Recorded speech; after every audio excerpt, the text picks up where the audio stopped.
Today on How It Is Made. X-rays.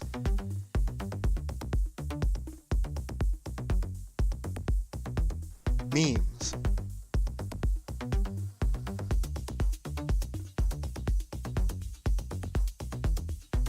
And force diagrams.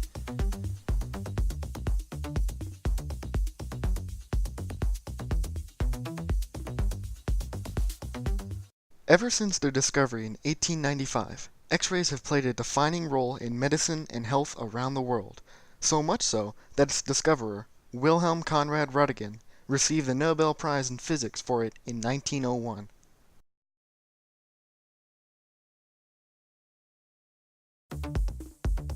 Our journey begins with a cathode, or the electrode from which a conventional current leaves a polarized electrical device.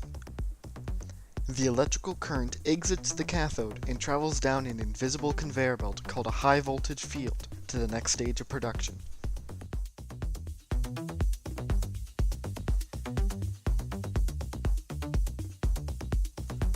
This field accelerates the electron's movement towards its destination.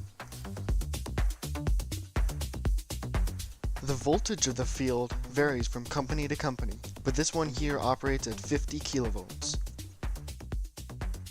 This entire area is in a vacuum. This is because air molecules can scatter electrons, and that would put them off course while in transit. Once the electrons reach the next stage, the anode or metal target, the selection process is started. The anode can be made of a number of different metals depending on the application of the X-rays. One of the most common metals is tungsten. A different metal would cause more or less photons to be emitted in the form of X-rays. The electrons are selected at random, the only criteria being those who travel close enough to the nucleus of an atom of the metal without directly colliding with it. If an electron comes close enough to a nucleus in the target, its course may be deviated by the electromagnetic interaction. This process, called Bremsstrahlung, causes the electron to lose much of its energy and to emit it as a photon, in this case an X-ray.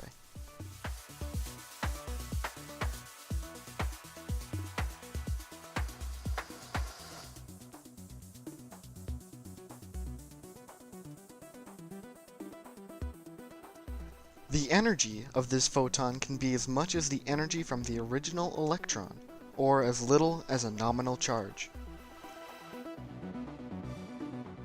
Once the photons are emitted, they head towards the next stage of production, quality control and filtering. All the photons are emitted with different energies, and not all energy levels are useful. If the energy of a photon is too low, it'll be absorbed by the soft tissue of the patient. This adds to their radiation dosage without contributing to the final X-ray image. The photons are filtered out by a thin sheet of aluminum. This stops the low energy photons while allowing the high energy photons to pass through. Past that, the whole facility is surrounded with lead casing. This ensures that the X-rays are only going where they should be going, and none escape to the surrounding environment. Once the X-rays are ready for shipping, they pass through the filter and head directly towards their target. Because of this, shipping costs are minimal and there are no extra taxes to pay for the delivery of the X-rays.